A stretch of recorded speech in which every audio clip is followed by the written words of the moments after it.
పగలూరే ధ్యానం పరమాత్మునిలో లీనం ఆనందమే ఆహారం చేదు చెట్టు నీడయే గురుపీఠం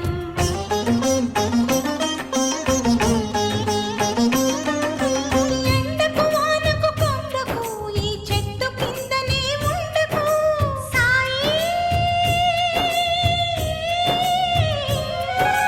సాయి మసీదుకు అను మహల్ సాపతి పిలుపుకు మసీదుకు మారెను సాయి అదే అయినది ద్వారకమాయి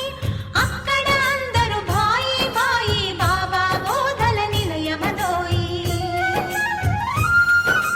సిరుల నొసగి సుఖ శాంతులు కూర్చుని షిరిడి